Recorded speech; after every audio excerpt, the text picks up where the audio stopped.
I'm expecting our esteemed guest today, Sir Peter Soulsby. He'll be joining us sometime, on time, every time. He's not on time, so we're going to have to sort that out when he comes here. So, of course, a lot of things happening. Everybody's running around all over the place, attending iftars everywhere. So, everybody in civic duty, in all our politicians are being invited to many, many iftars. And already, I've got a call already from someone talking about the Leicester Children's Hospital. Of course, that is a reminder for me that everybody go on the justgiving.com/fundraising/Ramadan-radio and donate some money for the Leicester Children's Hospital. That is our appeal. My producer is going to let me know what is the amount we have raised so far for that. Eid gifts for the children at the Leicester Children's Hospital. That is one of our everyday appeals to all of you listening in right now. And I will let you know very shortly what we have collected so far. Of course, a couple of years back, I think it was 2020, we had a huge collection for Leicester Children's Hospital, totaling 275 collectively from the community, from Drop of Compassion, and all the people in the community donating money. And that was a very, very good effort. So we are on 4,124 for the Children's Hospital. This is an excellent amount raised. MashaAllah, I got to applaud everybody. Jazakallah khair for your good efforts for these wonderful initiatives. I'm sure that all at the hospital, all my friends there will appreciate the good work the people of Leicester are doing. 4,124. Is that good? Of course it is good. MashaAllah. Thank you very much, every one of you, right? So you're listening to Zed on the Ramadan radio. So get your questions ready for Sir Peter Soulsby when he arrives here, your city mayor, and text them, WhatsApp them. You can start sending them now, right now on 077-488-55055. So normally we take phone calls, but the phone calls always end up being swamped. Too many people start ringing up and then we lose track. So we'll be here for a short time, not for too long, because we have to get ready for the dua for iftar, which is today at, what time is iftar today? 8:24, I'm told. 8:25. 8:25 is the iftar today, so it goes forward. And of course, brothers and sisters, you are in the last 10 days. You are in the last 10 days. So do please make duas. This time will not come for us. Next year, we don't know whether we will be here, we will not be here.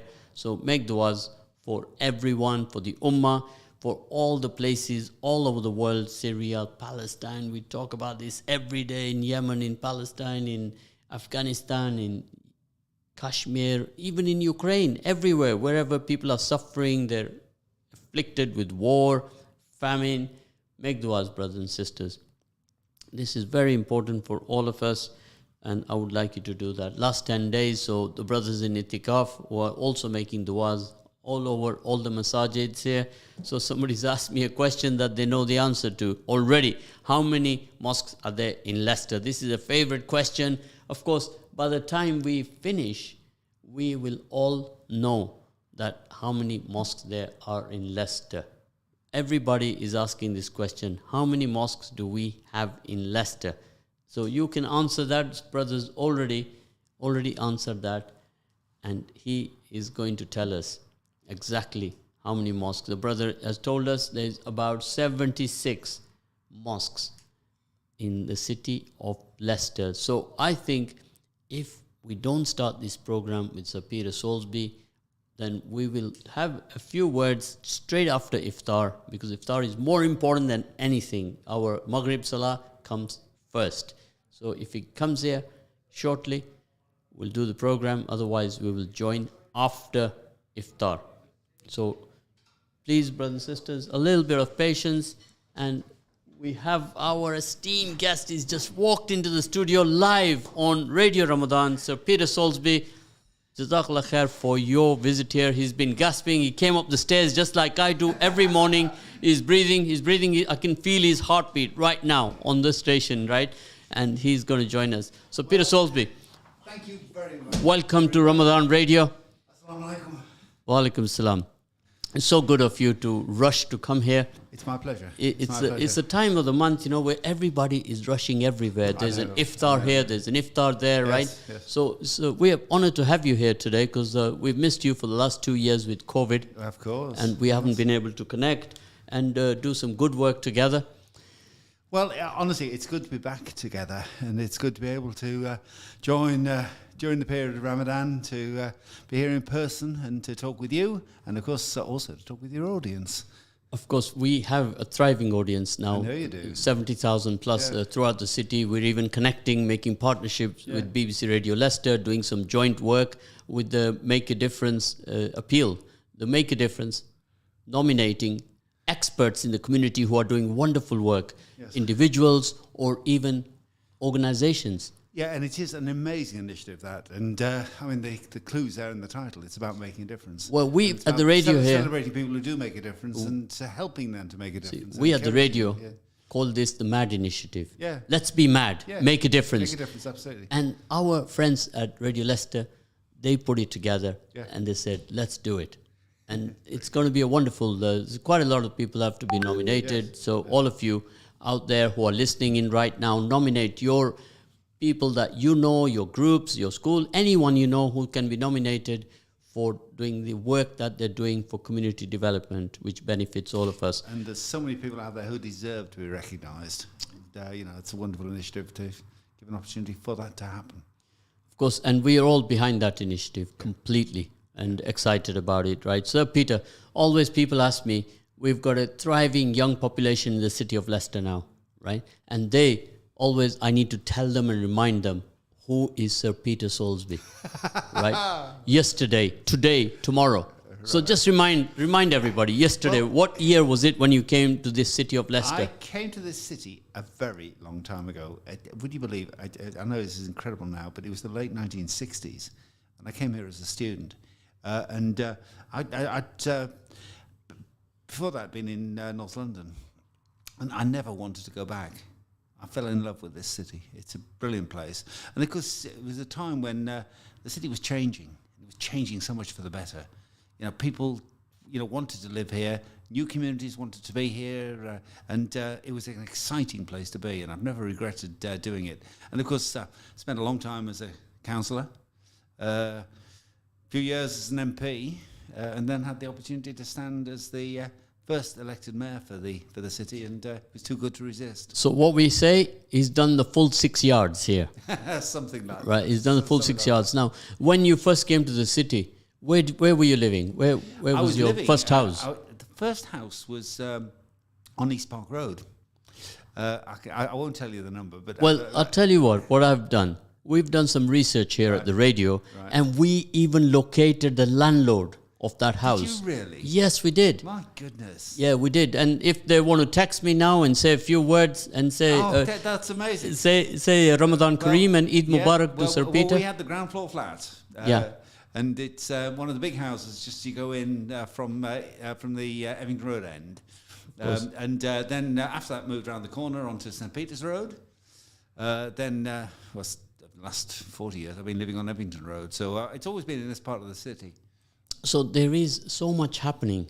We've gone through how many decades? Nearly 5 decades, right? Yes. And you have gone through 2 generations. Oh, yeah. If we had to say one generation is 25 years, yeah? And you've been through 2 generations. So when you started your career after your studies at Leicester University, many of the listeners right now were not even born. No, they weren't. Although my first job was teaching at Crown Hills. I've taught other schools across the city. I've taught Beaumont Leys, and I've worked on Esmonts and so on. But you never forget your first job. And I still enormously enjoy thinking about the time I spent at Crown Hills. And I still get stopped in the street by people who say, "You were my English teacher." Of course, you will remember 1972 when adjacent to Crown Hills was a school called built specially for the Ugandan Asians called the Wakeley Secondary School. That's right, there were 2. There was one there and the other one along at Rushmead. Do you remember? That's right, exactly, yeah. And I remember. And in fact, the person that I bought the house that I live in now from was the head of the one at Rushmead, just by chance. a guy called Brian Piper. I don't know if anybody remembers him, but I think he's still around, Brian, and he was a wonderful man. So we're going to fast track now to 2020 and 21 and 22. So, of course, we went over the COVID period. Very tough time for everyone. Very tough indeed. And I still feel that the way the government treated us was completely unfair. They never talked to us about what they were intending to do and why they were intending to do it. They never listened to anything we had to say. And they just made announcements from, Sir Peter, unfair is a key word. If you think about the Rwandan refugees, they're heading over there on a boat. They came on a boat. They're going back on a plane to Rwanda. And you know what's going to happen there?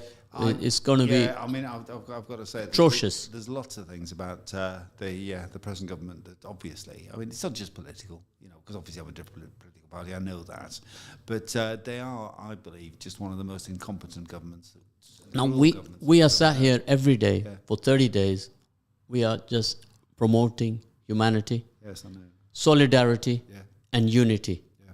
That is what we want, not only for us here in Leicester, but we want that across the globe, don't we? Yes, we do. And we want to set the bar. We want to show an example. This is the first city which is going to be, probably is already the ethnic majority, isn't it? I think that's probably true, yes. Yeah. And I'm very proud of it. It's funny, because obviously, as I said earlier on, one of the reasons I wanted to stay in Leicester was because of its diversity. And it was changing. In the early 1970s, when I finished being a student, it was changing, and it was changing so much for the better. And it was getting so much, in every sense, a richer city. Yeah, I don't mean that in money terms. I mean, it was getting one that was, in every aspect of its life, I felt much more exciting, much more... with much more prospect of achievement because of the diversity here. And I'm just enormously proud of Leicester. Of course, all of you listening in right now, our journey of life is climbing mountains. We climb one, then there's another one to climb, and there's another one to climb. And we have to overcome all our negatives, convert them to a positive, and work. We can only do that if we work together as a team. Now, one of the things that we're all happy about is your commitment to partnerships. We cannot do community development without partnerships, can we? I agree with you absolutely. And people who think that their organisation can do it by themselves, you can do some things by yourselves. But how much do you miss by not working in partnerships and in collaboration with other people? And how much better you can do? So Peter, I'm going to ask you now. You are the boss, you are the CEO, you are the principal, used to be headmaster, but now the new title is principal. You have to force upon everybody in this city that they have to work in partnership with each other. We are 50 strong now, diversities. I have to keep giving that message. And I'm really very proud of this city. But, and this is a big but, I'm not complacent about it either. I don't believe that we've got everything right. We haven't. No, but if we work together on it. That's my point. That it is, making this city great is work in progress. It's not work that's been done and completed. And there's still lots of issues facing lots of people in this city that we've all got to try to help to work them through. So 2 incidents that define the city, that put us on the global map. 2015. When Leicester City won the Premier League, right? Yes. You can go to Africa and a 12-year-old, he knows Leicester City. Yeah. When you tell them you're from a city called Leicester, they cheer, they remember. Don't they? And the second defining incident for us was Richard. I know, yes, I know. It was quite amazing. Which is, and those two, I think...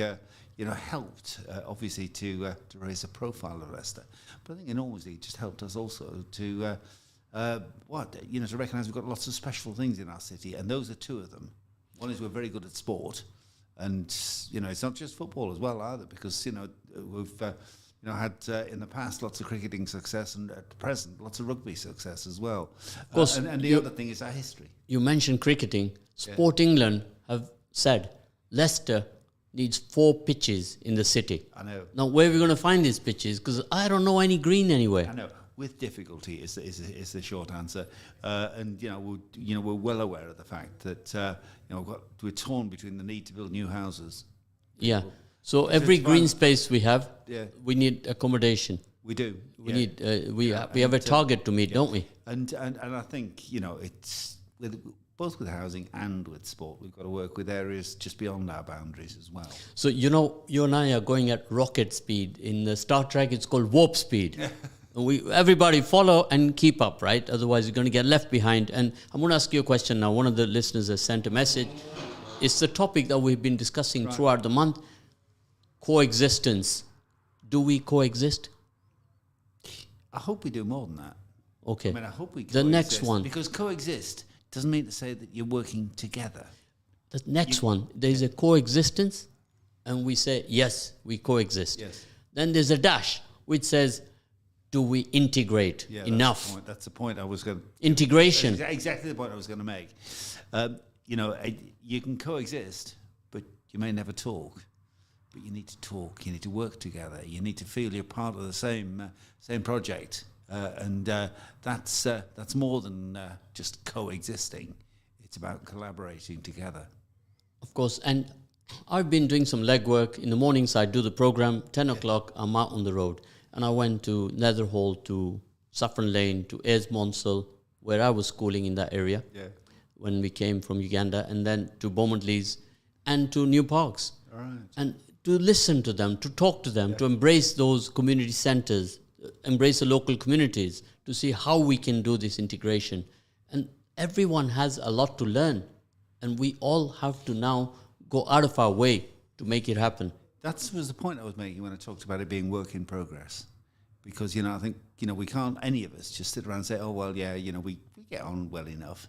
No, we've still got more to do to make sure that, we are actually all part of the same project, which is a project that's about the good of the whole community in Leicester, not just parts of it. Of course, we use this opportunity of Ramadan to create wonderful, new, innovative ideas that we can all work on together. We do a live consultation on the radio, and we ask all our listeners, WhatsApp, write in, go on our social media and tell us what you want to see in this community. We all are saying we want change. Every day we want to change. We want to get better. But all of us got to work together to drive that change, Peter. I agree, absolutely. And, it's a challenge to all of us. Now, have you heard of the Green Guardians? I haven't. Tell me. Peter, I'm going to share with you. The Green Guardians were 2 young ladies. One is a domestic violence counsellor and one is a teacher. And they took it upon themselves to go out and clean the streets with their children. Right. And now they're almost 20, 25 strong, and they do this on Sunday. Yeah. Now, I only met them last week Sunday when I looked out the window. They were cleaning up Evington Road. They had their visors on, and they said, we go to different areas every Sunday.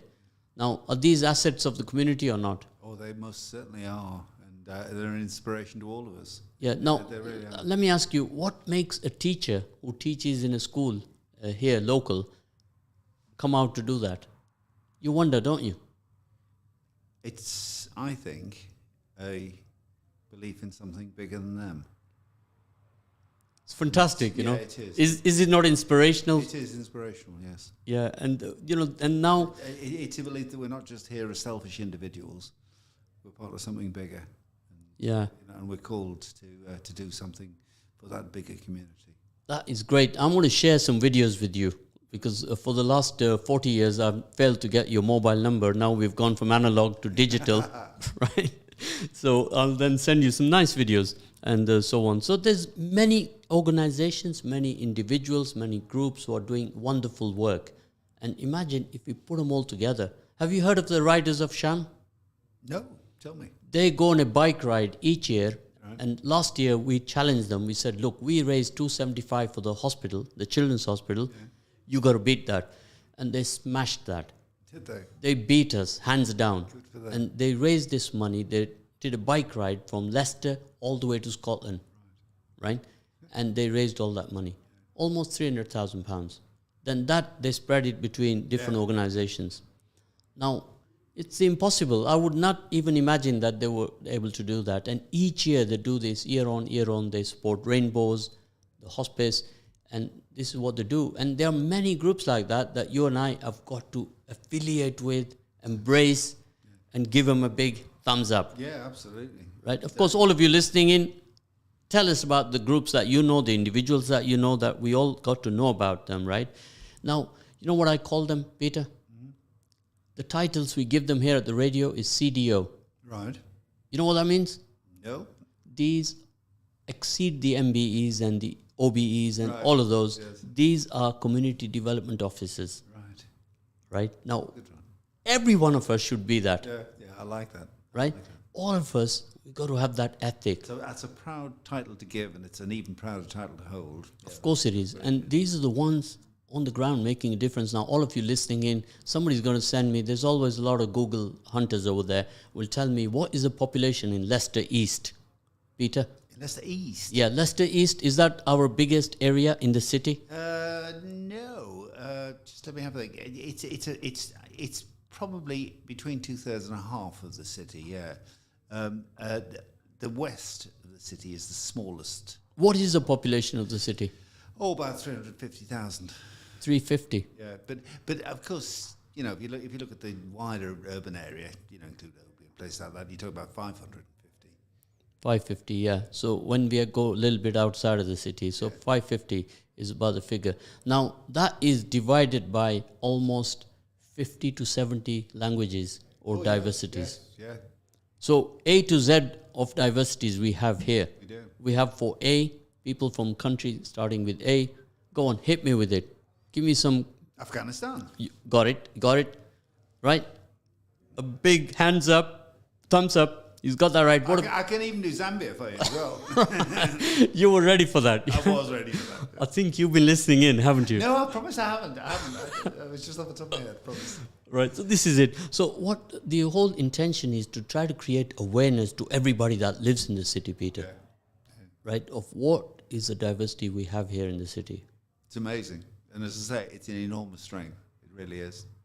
So I mean, I'm not complacent. You know, I mean, it obviously it brings enormous strength to the city. It also brings challenges. You know, and we can't be complacent about it. You know, it's important that we we recognise that we're a great city, but we're not a city without problems, and you know, and we've got to face up to those problems. And of course, we have faith communities here. We have mosques, we have mandirs, the temples, we have the gurdwaras, we have the churches. And we have new communities that are coming there. They want to have their own area of prayer. And collectively, we have a thriving young population. We do. Right? We've got a much younger population than most other cities. That's partly because we've got a couple of universities here. And, you know, there's lots of young people who stay in Leicester and don't go to other places to go to university. But it's also because, we've got lots of people with young families in the city. And that too is, something that makes it a very vibrant place, a very exciting place. So, Peter, our time today is very, very short, and we like fast-tracking many topics, right? And we're not able to discuss everything that we would like to, but we'll save that for another day. But here at the radio, every day, different diversities are coming and joining an iftar. Yes. And we get to know them, and we share values with them. Of course. And we build on our commonality rather than our differences. Yes. And every day you see so many different people from different diversities. Yeah. And today we are absolutely happy to have you enjoying that atmosphere. Well, honestly, it is my privilege, my pleasure to be here with you. Yeah. Obviously at any time, but particularly during the holy month of Ramadan, it's particularly important to be here and to join you at the time when we're about to break the fast is particularly special.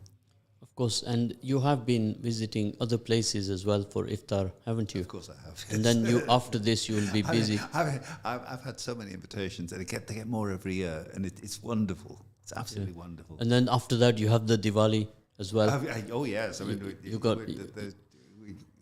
we do manage celebrations quite well in Leicester. So many messages are coming in, and we won't be able to cover all of them because there's too many in this short time, right? And one message is saying that would be very grateful if you try to get audience with Peter to discuss community sports, right? Program we've been trying to establish. So sports is a very key issue, Peter. Yeah, as I was saying, we're very proud of the professional sports in Leicester. But if you go beyond that, I mean, you mentioned cricket earlier on, but if you go beyond that, we've got a wealth of sports across the city, and sadly, not enough sports places in the city. Going back to cricket, Yeah. This was a game synonymous to the Asian community. I know that. Right? Where are they? Where they gone? Well, yes. We don't see them anymore. Now, this is what we can talk about after. Okay. And we have some good people coming from the county to join us today. Right. So we can make some connections and build up those partnerships. Now, this is a question. This is a crunch question. You ready for it? Next election, are you standing? Well, I hope so. But of course, it's a matter of my party to decide whether I'm the candidate or not. But if they select me as the candidate, I'll be very happy to put myself in front of the electorate and hope that they'll want to continue to back me and to enable me to continue for another 4 years as mayor. It's not always a straightforward job, but it's a job that's well worth doing. So you feel positive? I feel very positive. You're full of energy? Yes, I might. That's hope right. So. Yes, I mean, yes, I am. No. And I've said earlier on, and about the city more generally, but it's true also about the work that I'm doing as mayor. It's work in progress. We have done a lot. We've achieved a lot as a city. I hope that over the last 10 years as mayor, we've made quite a lot of progress. But there's a lot more to be done.